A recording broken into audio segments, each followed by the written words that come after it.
Hello, everyone. My name is Melissa, and I'm an introvert. Hi, Melissa. Hi, Melissa. Hi. Hi. Okay, that did not turn out like I thought it was going to.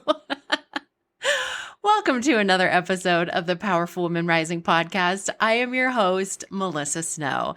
My business, Powerful Women Rising, is all about helping all women find a space where they can thrive as entrepreneurs.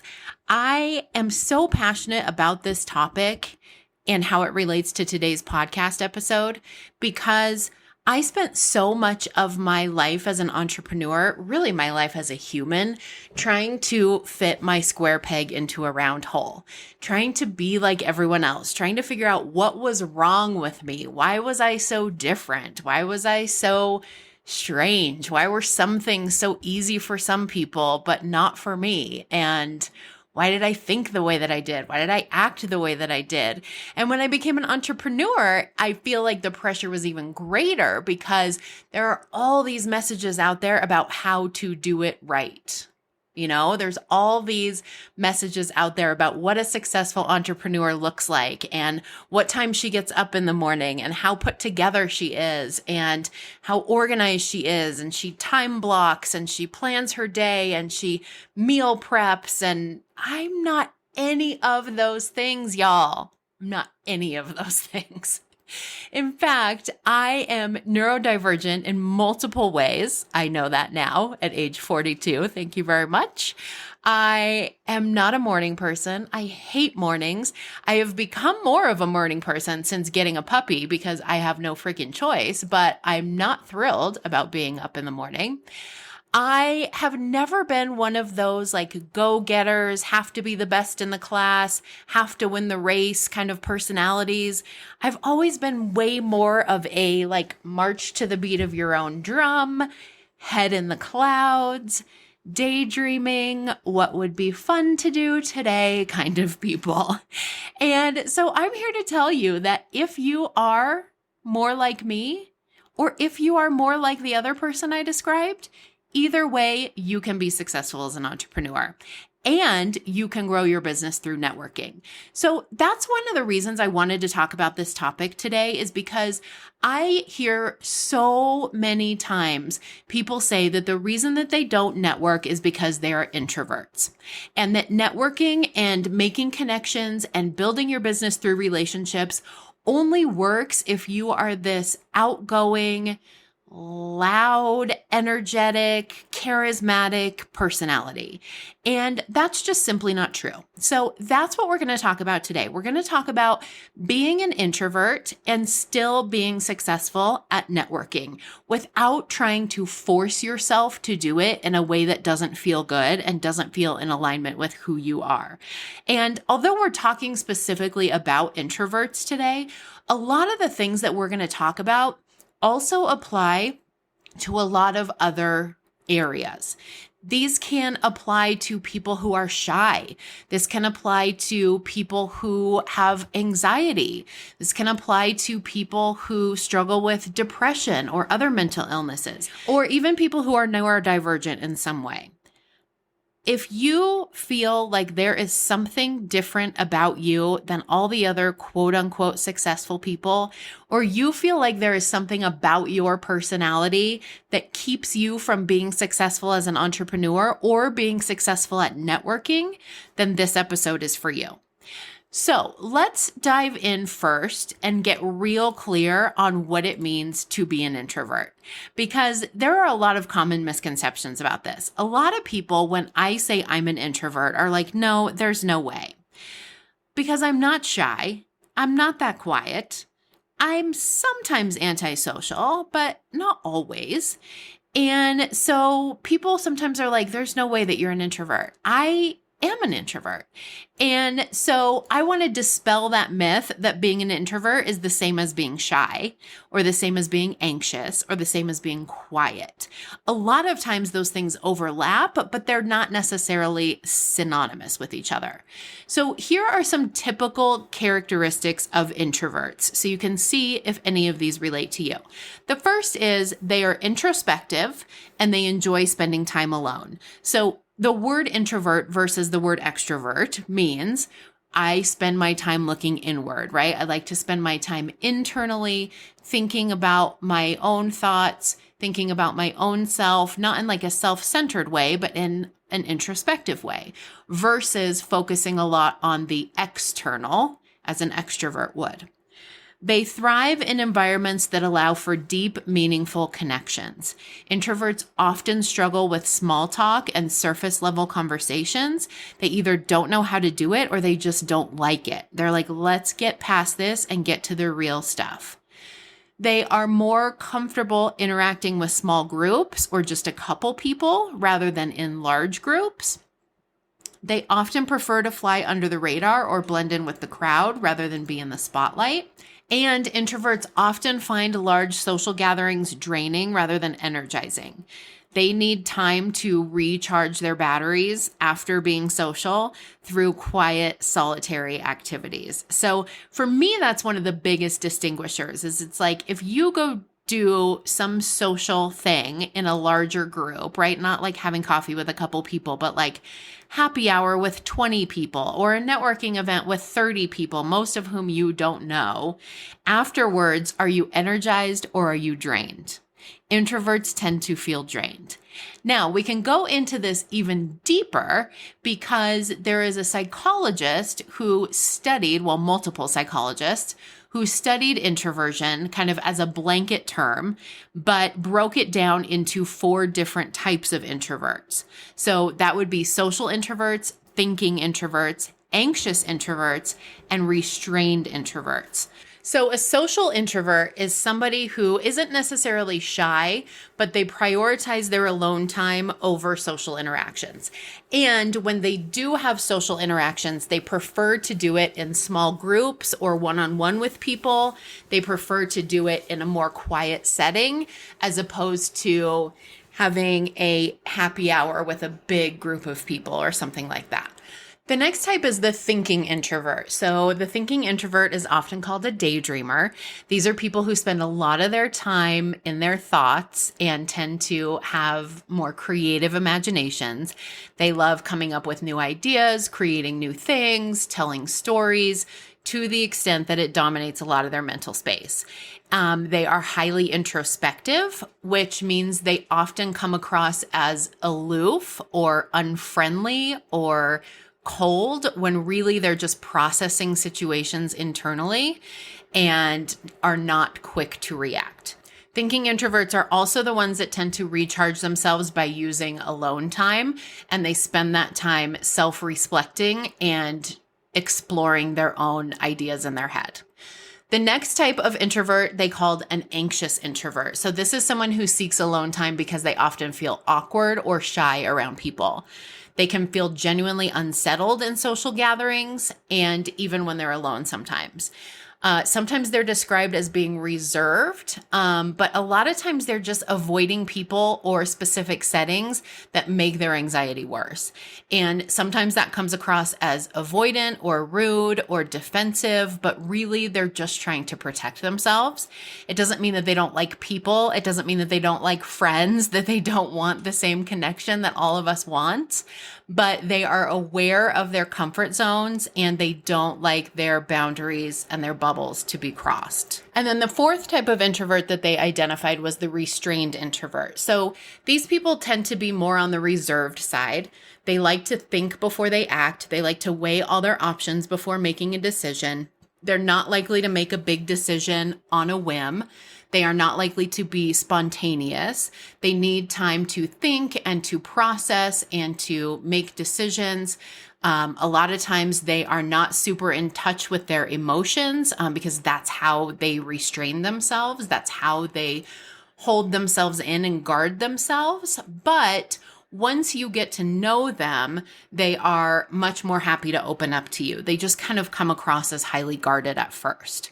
So that is what they've identified as the 4 different types of introvert. And I wanted to share that with you guys because I think sometimes people think, oh, I'm not an introvert, I'm just this. And yes, the label is not super important. I don't really care what you call yourself, but I do think it's important to have this level of self-awareness where you can identify, yeah, that sounds like me. That is what I'm like. That is what energizes me. That is what drains me.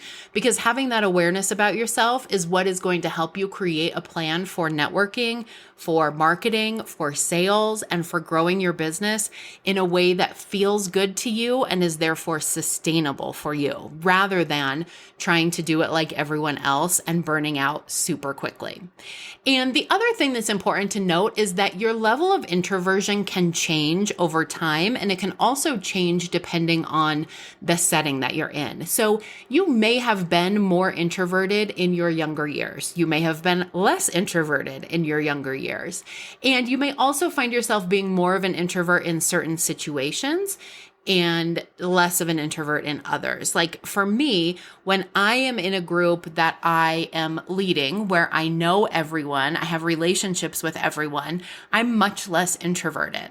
When I go to a networking event where I don't know anybody, then I feel a lot more introverted. So that is also important to know because your sensitivity level to that is going to impact the way that you connect with people in different situations and at different times. So knowing all of that about introverts, you can probably see why networking seems like a daunting task. Imagine being thrust into a room buzzing with conversation where the expectation is to effortlessly mingle and make connections. For some of us, that sounds super fun. For introverts, that feels like being thrown into the deep end of the pool without a life raft. And also they can't swim. That's a very important part of that analogy. The pressure to engage in small talk, navigate crowded spaces, and constantly interact with new people can be very overwhelming and exhausting. And again, this is not true just for introverts. This is often the experience for people who are shy, people who have anxiety, or people who are neurodiverse. So I get asked a lot, should introverts grow their business through networking? The answer is yes, but remember that networking doesn't have to take place at networking events. It can take place at networking events, but networking really at its core is anything that you're doing that is creating genuine connections with people. So you can network online, you can network at virtual networking events, you can network on social media, you can do it on a podcast, you can do it at a networking event. You can do it at your friend's birthday party, right? There's a lot of different ways to network. And so part of the challenge for anybody, not just introverts, is finding the way of networking that works best for you. What feels good to you? What doesn't drain you as much as maybe some of the other things? And what fits better with your personality? The other question I get asked a lot is, can introverts be successful at networking? The answer is yes. Research shows that about 70% of the top executives in the US are introverts. So there's definitely a way to network and to be successful, even if you're an introvert. You don't have to have a certain type of personality to be successful at it, but you do need a strategy. So these are some of my tips. If you are an introvert, if you are more on the shy, anxious, neurodiverse, or you just don't love networking, these are some tips that I have for you. First of all, find a style or format that works for you. This is an example. There is a group here where I live in Colorado Springs, and so many people love it. It's like one of the biggest networking events that happens here. It happens once a month. It takes place at a brewery, I think, and there are so many people there. And it's really just a come and mingle and chat and get to know other people format. It's not really structured. I avoid that event like the plague. Because what I've learned about myself is I do much better in smaller groups, and I also do much better when there is structure. I was just having this conversation after our last Powerful Women Rising virtual speed networking event with someone, because she stayed on the call afterwards and we were chatting, and she was telling me how much more comfortable she was at that event than she typically is at other networking events because she is an introvert. And I told her, I really structured this event to be something that I would have wanted to attend that was comfortable for me. Because one thing I've realized is that I do much better when there's structure.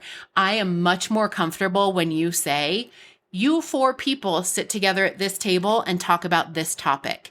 If you give me that, I'm good. If you just send me into a room full of people and say, talk amongst yourselves, mingle, get to know each other, it's not in my natural personality to just wander up to a group of people I don't know and be like, hi, I'm Melissa. Nice to meet you. What do you do? Oh, hey, right? I can do it, but I'm freaking tired afterwards and I don't love it. So find the format and the style that works for you. Some people love those big group meetings. Some people love not having the structure and being able to just talk to whoever they want to talk to about whatever they want to talk about. And other people feel much more comfortable in smaller groups with more structure, doing something virtually rather than in person. So try different things out and find what works for you. And really kind of try to evaluate after you try something out. What was it about that I liked? What was it about it that I didn't like? What was it about it that made me feel kind of anxious? And that is going to help you get closer and closer to finding the style or the format of networking that works best for you. The second tip I have for you is set expectations that are realistic for you, not expectations that are realistic for someone else. I've heard people say a lot, I go to networking events with the goal of meeting at least 5 new people, or I go to a networking event with the goal of getting at least 10 business cards. I don't recommend that goal at all. FYI, maybe I should do a whole separate episode about that. But business cards are not connection. Let's just leave it at that. But you do want to, and you can set expectations for yourself. You just want to make sure that they are goals that you can actually achieve within your comfort level, or by pushing yourself just a tiny bit beyond your comfort level. So focus on having a few meaningful conversations rather than spreading yourself too thin and making a goal of trying to meet every person in the room. The third tip I have for you is to prepare ahead of time for the networking event. So one of the best ways to ease your anxiety when it comes to networking is to come prepared. Know what to expect. Know what the format is going to be. Know how many times you're going to be asked to speak in front of the room and how much time you're going to have if so that's something that causes you anxiety. I run online networking events, and I also run in-person networking events. And I have had people reach out to me and say, I need some more specific information. Can you send me the agenda? How long is this part of the meeting? How long will I have to speak about that? What do people normally do during that part, right? Don't be afraid to ask questions to whoever is running the event to get whatever information you need to have in order to make you feel comfortable walking in the room.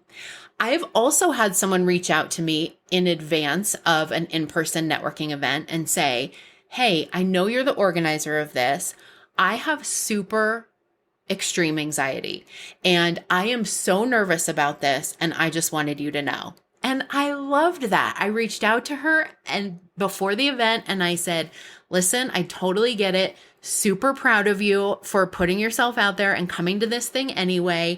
I connected her with a couple other people who I knew would be helpful to her and said, anytime you're at this event and you feel overwhelmed with anxiety, come find one of us. We will help you. If you find yourself in this room with no one to talk to, and that starts kicking in of like, why am I here? Nobody likes me. I have nobody to talk to. Come find one of us. We will help you. And if the organizer doesn't respond in that way, I don't know if maybe that's just not the event for you. So having a kind of mental roadmap can help alleviate a lot of the stress. If you are able to get a list of the people who are attending the event beforehand, so you can look them up and see who they are, you can come up with some ideas of topics that you can discuss with them, or potential icebreakers that you can use. All of that is going to help alleviate some of your stress and anxiety. So whatever information you feel like you need in order to be prepared walking into that room, don't be afraid to ask for it. The next tip I have for you is use strategic breaks. Don't be afraid to take a time out.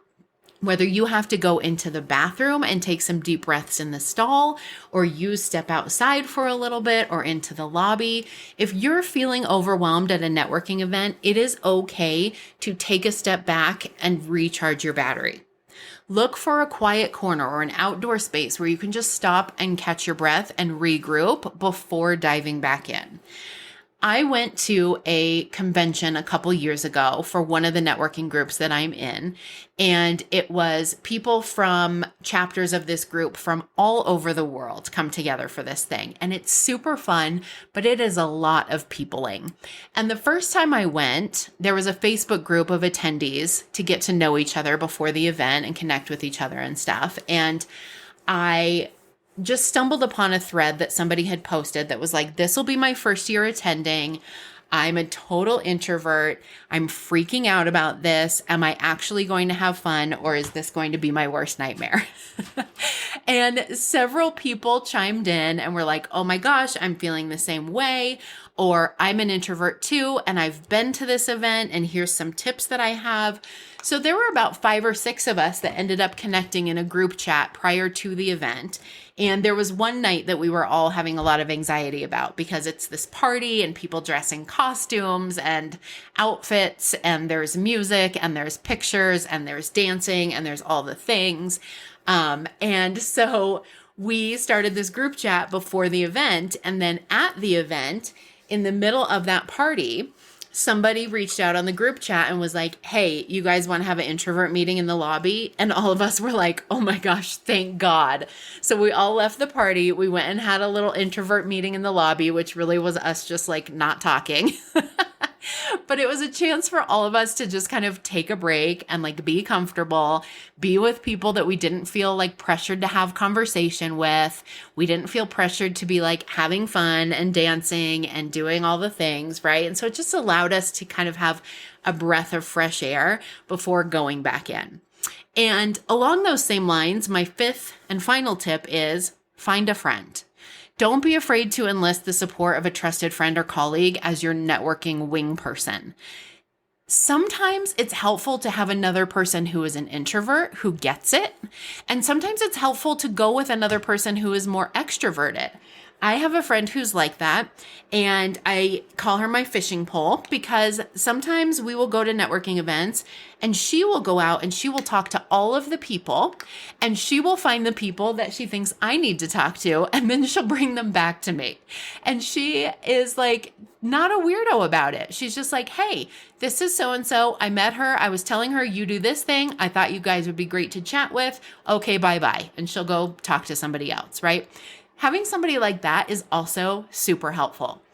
They provide a sense of comfort and security. They make it easier to approach new people and have new conversations, and to navigate social interactions if you feel more awkward about the way that you interact socially. So those are just some actionable tips that I have for you if you identify as an introvert or with any of those traits that we talked about in the beginning, but you want to try to grow your business through networking and connections and relationships. You definitely can do it. The biggest thing I will leave you with is a reminder that being an introvert, being shy, being anxious, being neurodivergent, whatever it is not a problem. It's not a flaw.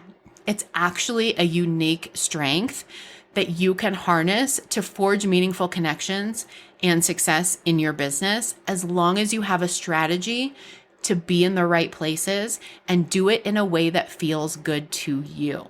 By embracing your authentic self and leveraging some of these strategies, you're going to be able to navigate networking events with a lot more confidence and grace than you could before. We are going to be talking a lot more about this week on my Instagram page. So if you are not following me, definitely hop on over there and check out at Powerful Women Rising. I would love to have some conversations with you guys about this, get some feedback from you, some ideas of what's worked for you in the past. And I just love connecting with you guys anyway. So definitely check me out on Instagram and register for our virtual speed networking event. I promise it's fun for introverts. All right, guys, I'll see you next week.